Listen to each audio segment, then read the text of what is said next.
Entre todos os mistérios da história sagrada, nenhum desperta tanto fascínio, medo e curiosidade quanto a Arca da Aliança. Descrita no livro do Êxodo como um cofre de madeira de acácia revestido de ouro puro, com 2 querubins de asas estendidas no topo, ela guardava nada menos que as tábuas originais dos 10 mandamentos, escritas pelo próprio dedo de Deus. Mas a arca não era apenas um símbolo.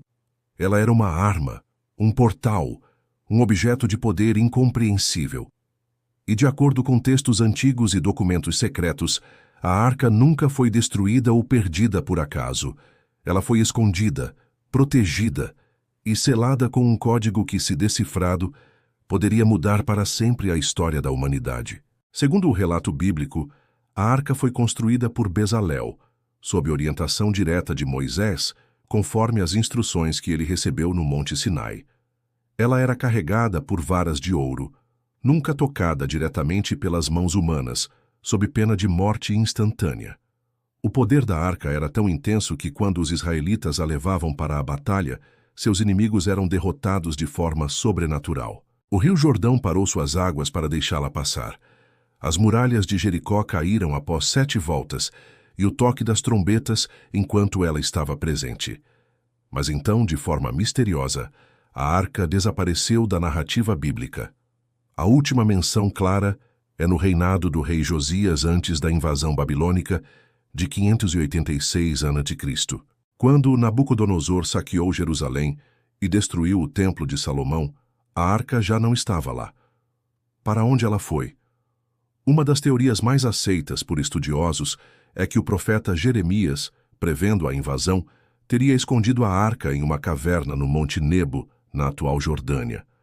Essa versão é mencionada no livro apócrifo de 2 Macabeus. Outra hipótese vem da tradição etíope, que afirma que a arca foi levada para Axum, onde permanece guardada até hoje na igreja de Santa Maria de Sião, vigiada por um único guardião que nunca deixa o recinto.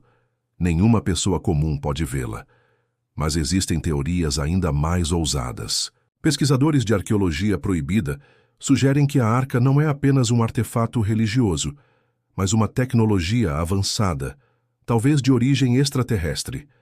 Eles apontam para o fato de que ela era capaz de emitir campos elétricos fatais, como descrito no episódio de Uzá, que morreu ao tocá-la. Seu formato, medidas e revestimento de ouro puro sugerem que ela poderia funcionar como um capacitor elétrico gigante.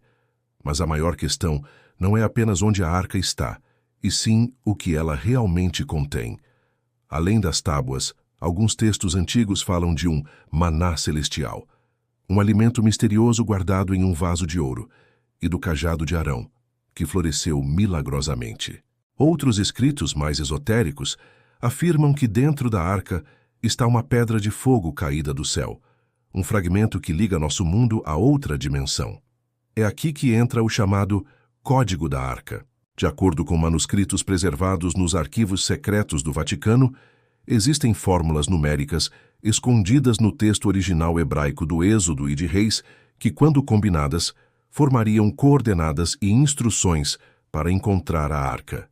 Esses códigos estariam ligados à tradição da Cabala e ao sistema das letras hebraicas, onde cada letra corresponde a um valor numérico.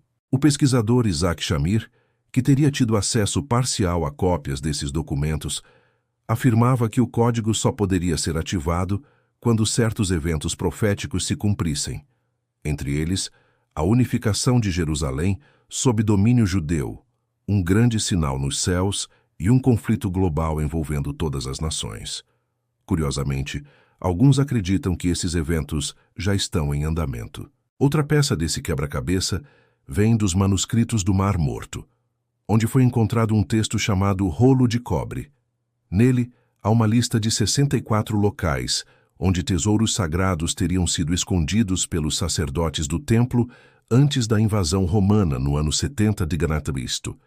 Entre eles, muitos estudiosos acreditam que pode estar o local da arca. Mas há um detalhe perturbador.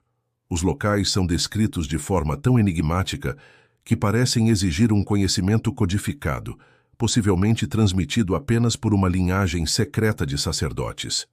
Essa linhagem poderia ser a chave para o mistério. Alguns historiadores sugerem que a Ordem dos Templários, durante as Cruzadas, encontrou pistas sobre a Arca. A base dos Templários em Jerusalém ficava justamente no local do antigo Templo de Salomão. Escavações secretas teriam revelado passagens subterrâneas e câmaras seladas. Há relatos de que, após essas descobertas, os Templários se tornaram imensamente ricos e influentes, talvez por possuírem a Arca ou fragmentos dela. E o Vaticano? O que ele sabe? Documentos revelados por ex-membros de ordens eclesiásticas sugerem que parte da Igreja acredita que a Arca está guardada em um cofre subterrâneo no próprio Vaticano, junto de outros artefatos sagrados e perigosos demais para o público. Por que escondê-la? Talvez porque seu poder não possa ser controlado. Talvez porque seu verdadeiro conteúdo revele algo que mudaria completamente a fé como conhecemos. Imagine se as tábuas contivessem mandamentos diferentes ou mensagens que contradizem o texto atual. Imagine se a pedra de fogo fosse, na verdade, um artefato capaz de gerar energia ilimitada ou abrir portais dimensionais. O impacto político, religioso e científico seria incalculável.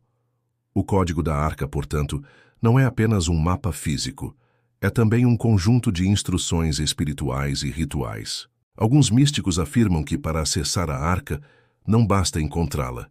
É preciso estar em sintonia com ela, o que exigiria pureza moral, mental e até genética.